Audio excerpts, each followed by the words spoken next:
بسم اللہ الرحمن الرحیم۔ اسلام امن کا دین ہے اور انسان سے محبت کرنا سکھاتا ہے۔ اس کے ساتھ ساتھ یہ بے زبان جانوروں سے نرمی کا بھی حکم دیتا ہے۔ اسلام وہ ضابطۂ حیات ہے جو امن، عزت، انصاف، مہربانی اور شفقت کا سبق دیتا ہے۔ ہمارے پیارے نبی صلی اللہ علیہ وآلہ وسلم کو محسن انسانیت قرار دیا گیا ہے۔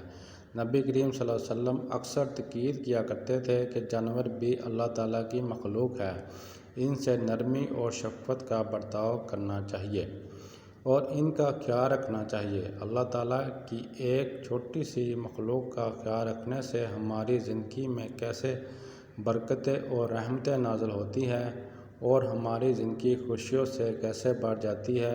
آج ہمارے گھروں سے برکتیں اس لیے اٹھ گئی ہیں، لوگ اللہ کی مخلوق کا خیال رکھنا بھول گئے ہیں، کیونکہ اب روٹیاں بھی گن کر پکائی جاتی ہیں۔ برکتیں کدھر سے آئیں گی؟ کسی بزرگ کے پاس کسی شخص نے بتایا کہ وہ غریب آدمی ہے اور پریشان ہے کہ اپنی جوان بیٹیوں کی شادی کس طرح کر پائے گا، کیونکہ غربت کی وجہ سے کوئی اس کی بیٹیوں سے شادی کرنے کو تیار نہیں۔ بزرگ نے اس سے کہا، روز 200 بھوکوں کو کھانا کھلاؤ، تمہارا مسئلہ حل ہو جائے گا۔ غریب آدمی احترام کے مارے بزرگ کو تو کچھ نہ بول پایا، البتہ ادھر سے باہر آ کر زاروں قطار رونے لگا۔